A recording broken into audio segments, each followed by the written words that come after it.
안녕하십니까. 전주교육대학교 사회교육과 이경환 교수입니다. 이 시간에는 지속가능 발전과 시민이란 주제로 여러분들과 이야기 나눠보겠습니다. 그럼 먼저 지속가능 발전이란 어떤 것인지 정의에 대해서 살펴보겠습니다. 미래 세대가 그들의 필요를 충족시킬 수 없게 되는 위험을 피하면서 현재 세대의 필요를 충족시키는 발전이라고 정의하고 있습니다.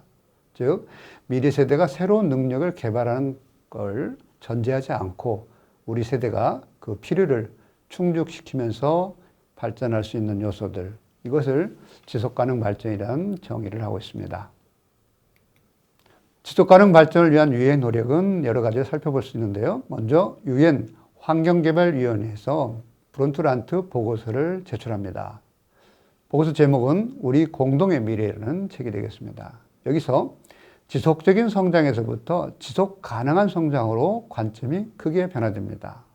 그리고 2000년에는 유엔 새천년 정상회의가 열리죠. 여기서 새천년 개발 목표, 소위 말하는 MDGs 2000년에서 2015년 이런 결과를 만들어냅니다. 그 다음에는 2002년에 지속가능 발전 세계 정상회의가 남아공화국의 요하네스버그에서 회의를 열립니다. 그리고 유엔 지속가능 발전 교육 10년이라는 주제를 만들죠.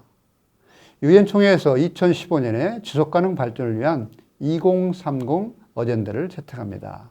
여기에서 지금 이야기되고 있는 17개의 지속가능 발전 목표, 줄여서 저희가 SDGs라는 표현을 씁니다만 이 목표를 채택해서 현재까지 지속가능 발전을 위해서 유엔과 그리고 국가, 지방자치단체, 기초단체 등이 노력을 하고 있습니다.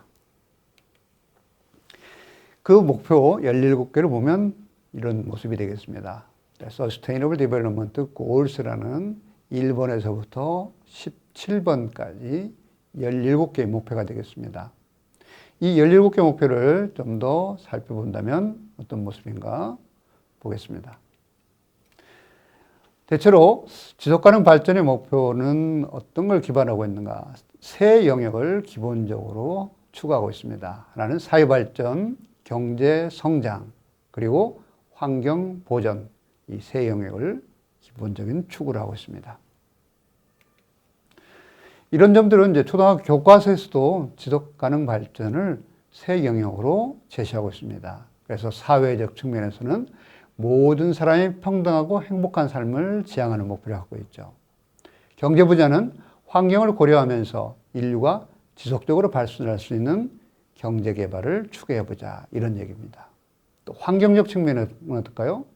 현재 세대와 우리 후손이 모두 쾌적하게 살 수 있는 환경을 만들어보자, 이런 크게 세 영역을 가지고 지속가능 발전 목표를 추구하고 있습니다. 이런 지속가능 발전을 위해서 시행하고 있는 교육을 저희가 지속가능 발전 교육이라고 표현합니다. 저희가 이제 줄여서 ESD라는 표현을 씁니다. Education for Sustainable Development라는 표현이 되겠습니다. 그러면 우리가 지속가능 발전에 대해서 관심을 갖도록 현재 교육을 많이 이루자. 미래 사회에 보다 좋은 사회를 만들기 위해서 현재를 변화시키는 노력을 수행하도록 교육하는 작업이 되겠습니다. 여기서는 학습자가 이 지속 가능성 문제를 서로 예측해보고 비판적 사고를 하고 문제를 직면하고 그것을 실천할 수 있는 준비를 시키는 교육이 되겠습니다. 여기에 필요한 가치, 기술, 태도, 행동을 형성하고자 하는 교육 목표를 갖고 있습니다. 이런 지속가능 발전 교육의 주제를 본다면 앞에서 봤던 지속가능 발전의 영역과 맥을 같이 합니다. 사회적 측면에서 본다면 인권, 평화, 성평등, 건강 등의 문제에 관심 갖습니다. 환경적 측면에서 본다면 생명의 다양성, 천연자원, 자연환경과 기후 문제에 관심 갖습니다. 경제적 측면은 빈곤, 그리고 소득의 재분배, 또 고용과 생계의 문제 등에 관심을 가지고 이러한 문제에 대해서 비판적 사고를 하고 그 문제를 해결하기 위해서 어떤 실천을 할 건가라는 고민을 던져주고 실천할 수 있도록 기회를 주는 교육들을 지속가능 발전 교육이라고 볼 수 있습니다. 이 중에 한 사례를 가지고 여러분들께 말씀드려 보겠습니다. 환경적 측면의 사례입니다. 여러분들께서는 새우 혹시 좋아할지 모르겠습니다. 이렇게 우리가 흔하게 먹을 수 있는 새우가 있습니다. 아마도 식당이든 집에서든 또 뷔페 식당에서 특히 새우 등을 쉽게 접할 수 있죠. 이런 새우는 어디서 올까요? 우리나라에서 먹는 많은 새우들은 바로 이 동남아시아에서 수입해 오고 있습니다. 그 중에 저희가 잘 알고 있는 베트남, 그리고 인도네시아, 말레이시아, 캄보디아, 태국 등 이런 나라에서 수입을 많이 해오고 있죠. 이런 해안가에는 어떤 것들이 있을까? 바로 맹그로브 숲이 있습니다. 해안가에 염생식물이라고 하죠. 짠물에서도 잘 자랄 수 있는 이런 숲이 그 동남아시아 해안가에서는 많이 볼 수 있습니다. 그러면 이 새우와 맹그로브 숲은 어떤 관련이 있을까요? 이 동남아시아 국가들이 해안 지역에서 새우를 양식하게 되는데 이 열대우림의 맹그로브 숲을 제거하고 거기에 대형 새우 양식장을 조성합니다. 그래서 엄청난 규모의 양식장을 만들고 여기에는 새우를 아주 고밀도로 양식을 하게 되겠죠. 그러면 고밀도로 대규모 양식을 하기 위해서 그럼 새우를 좀 더 많이 양식하기 위해서는 대량의 항생제가 살포됩니다. 또 균을 없애기 위한 살균제도 살포되죠. 그러면 이 맹그로브 숲의 새우 양식장은 어떤 영향을 받을까요? 주변 해안 생태계에 나쁜 영향을 줄 겁니다. 또 한편으로는 맹그로브 숲중에서 전통적으로 살아왔던 영세 어부들의 생계가 위협받죠. 그래서 지역에 있는 전통적인 어부들은 양식장에 인부로 가서 일을 하게 되죠. 그래서 맹그로브 숲이 없어짐으로써 즉 새우 양식장이 만들어짐으로써 생태계와 그곳에 살고 있는 주민들의 삶이 큰 변화를 가져왔다는 얘기겠죠. 2004년에 한 예를 보겠습니다. 인도양에 엄청난 대진이 발생하죠. 진도 9.1에서 9.3이라는 정말 높은 진도의 지진이 발생합니다. 사망자는 약 28만에서 35만 명으로 추정하고 있습니다. 실종자도 약 5만 명입니다. 재산의 피해는 약 100억 달러 정도의 모습입니다. 여러분이 볼 듯이 인도네시아 북단의 저곳의 진앙지를 확인해 볼 수 있습니다. 이런 대규모의 지진이 있으면 반드시 동반되는 것 중에 하나가 바로 쓰나미죠. 지진 해일이 동반하게 되죠. 2004년에 지진 해일의 모습입니다. 바다로부터 해일이 바닷가에 거주지에게 엄청난 속도로 밀려오고 있죠. 그리고 그 결과가 바로 오른쪽 사진이 되겠습니다. 그렇다면 이 맹그로브 숲의 파기와 그리고 저 지진 해일과는 어떤 관련이 있을까? 2004년에 인도네시아 지진이 엄청난 규모의 해일을 발생했고 그 피해 증가 원인은 뭘까요? 새우 양식을 위해서 맹그로브 숲을 파괴했습니다. 제거했다는 거죠. 그러면 그러한 맹그로브 숲이 제거됨으로써 파도가 밀려왔을 때 그 파도를 막아주는 방파제 역할들을 그동안 맹그로브 숲에 해왔는데 그 파도를 막는 방파제 역할의 숲이 없으니 바로 사람들이 거주하는 도시로 엄청난 파도가 밀려온 거죠. 결국 이런 환경을 파괴하는 것은 곧 우리들의 삶을 파괴할 수 있고 그것이 큰 재앙을 초래할 수 있다는 사례를 이 인도네시아의 지진에서 저희는 교훈을 얻을 수 있습니다. 이 점에서 한번 생각해 볼 필요가 있습니다. 우리가 시민으로서 본다면 첫 번째, 지나치게 값싼 농수산물. 이것은 생산자의 노동이 그만큼 착취될 가능성이 높다라는 거죠. 또 한편으로는 그 생산지의 환경을 파괴할 수 있습니다. 그래서 너무 값싼 농수산물을 저희가 선호한다면 이러한 엄청난 삶과 환경을 파괴할 수 있는 요소가 될 수 있다라는 걸 생각해 볼 수 있죠. 두 번째는 우리의 소비 행위입니다. 우리 소비가 다른 국가나 지역의 생산과 밀접한 관련이 있다는 거죠. 즉, 지금 여러분이 식탁에서 먹는 그 새우가 동남아시아의 어떤 나라의 어떤 주민들 그리고 어떤 지역의 삶과 깊숙이 관련되어 있다는 얘기겠죠. 또 세 번째는 이런 공정한 무역을 통한 생산물 여부입니다.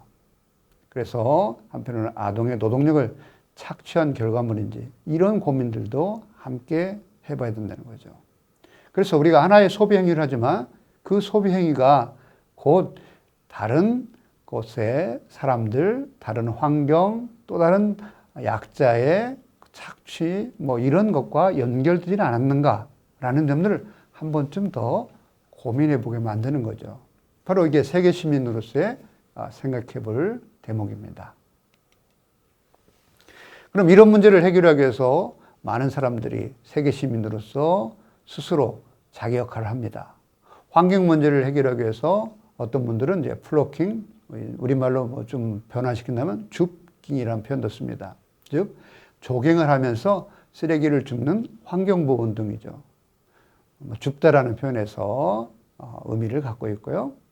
그러면 조깅을 하면서 주변의 쓰레기를 하나씩 줍는 행위, 이런 작은 실천이 곧 지구 환경을 변화시키고 보호할 수 있는 행위가 될 수 있겠다라는 거죠.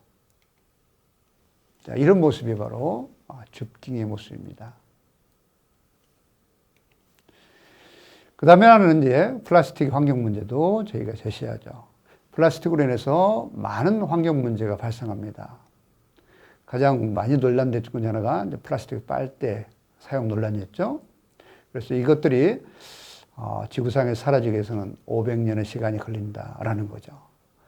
우리나라에서 버려지는 폐플라스틱 하루에도 4,000톤이 넘는 양이라고 합니다.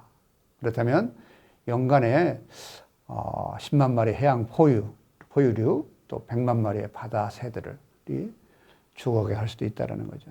즉, 내가 쓰고 있는 플라스틱 빨대가 그 독성과 발암물질, 그리고 환경 호르몬, 그리고 그것을 먹이로 오인한 많은 동식물들의 생명을 앗아갈 수도 있다. 이런 얘기입니다. 그 중에 대표적인 사례입니다. 바로 알바트로스, 이런 새들이 뱃속을 봤을 때 우리가 버렸던 많은 이런 플라스틱 쓰레기들이 새가 먹고 죽게 되는 거죠. 그래서 새들은 바다에 떠 있는 이런 플라스틱들을 먹이로 오인하고 그 먹이를 다시 새끼에게 먹이고, 그러면 새끼는 그 뱃속에 있는 플라스틱을 배설하지 못하고, 그래서 날지 못하고 결국은 이렇게 죽게 되는 문제가 발생하죠. 우리가 실천은 어떻게 할 건가? 이런 고민이겠죠. 결국 일회용 컵, 플라스틱 컵 사용을 줄이자, 금지하자.